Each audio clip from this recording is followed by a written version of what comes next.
Hello everybody, welcome back to the Brothers Grimdark. Today we are talking about Dreadnoughts and Venerable Dreadnoughts. I'm not going to cover the Wolf and Dreadnought from my Space Wolves today, we'll cover that in another video. But yes, we will delve into those two. I've got 3 of them in my army at the moment, and plans for maybe more. Yeah, they are, as I said before, I love mechs, and they're probably my favourite sort of unit to run in 40k. I just think it's very cool, just having this huge warlike machine with either, whether it's an actual frail and destroyed Astartes body, or if it's just the spirit of an elder warrior. I just find it very cool. So yes, I have a few of them and plans for more.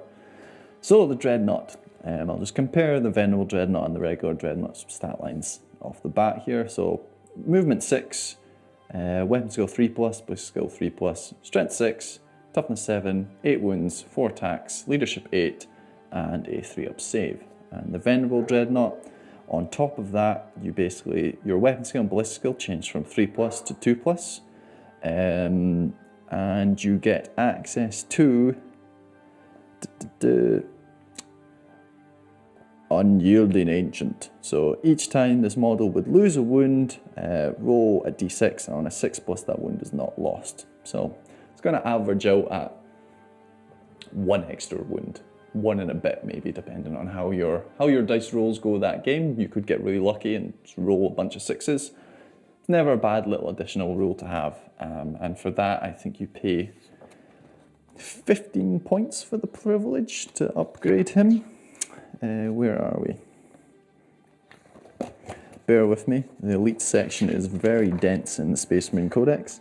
So Dreadnought is 120 points, and a Venerable Dreadnought is, 135. So you're paying an extra 15 points for the weapon skill and ballistic skill, really. The 6-up thing is nice, but the 15 points to go from weapon skill, ballistic skill 3+ to 2+ is very good.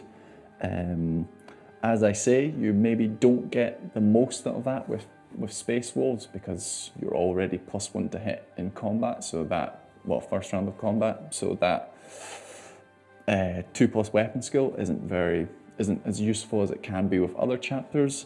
However, I think it's worth it just for, if you get bogged down in combat, that is going to become useful.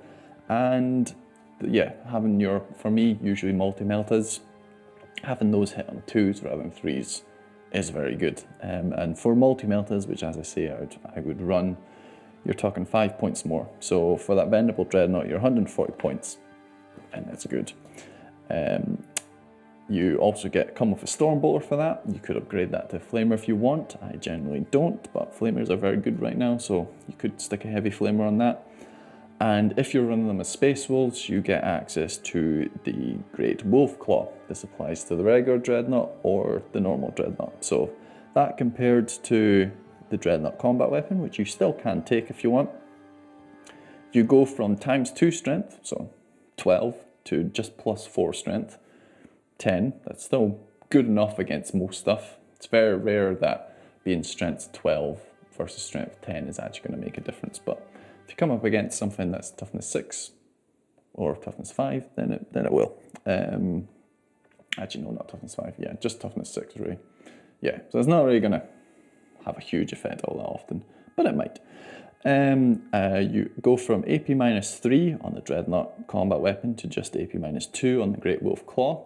I have had times where that does bite me, so there's worthy of consideration there. They're both still damage 3, but crucially on the Great Wolf Claw, you get to reroll wound rolls. I find that is more beneficial than the extra AP, just getting more damage through, make your opponent roll those dice. Yeah, I find very useful. And once I say, when you're Space Wolves and you're in that final tactical doctrine, yeah, you get access to that extra AP. So you will become AP -3 in the 3rd round and on. Yeah, so I think that's usually worth it. Yeah, the Great Wolf Claw. And, if you're running Space Wolves, it's just more thematic, right? It looks cool on the model. Yeah, that's basically what I've got to say about them. How I run them in game depends what I'm coming up against. If I'm coming up against another combat army, I generally frontline them. I'll just move forward, I'll get one round of shooting and then I'll probably get bogged down in combat. If I'm coming up against something which is more combat-y than me, which is rare, I might hold them off a little bit and just have a little turn or two of holding the line and shooting with them.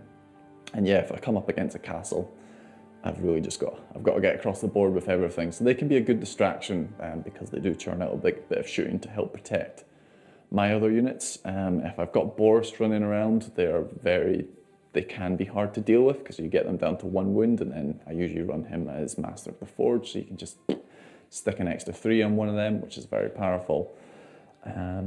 Yeah, that's how I run them. I've usually got 2 of them at least. Sometimes I run a 3rd, but yeah, that's where my shooting and my anti-tank shooting comes from. I generally don't have a whole lot of it with my Space Wolves, because I don't feel that that's how I should be running them, but it's good to have a little bit in there, right? And I feel Venerable Dreadnoughts are a good base for that because they also give you that combat output. And as I say, I love mechs.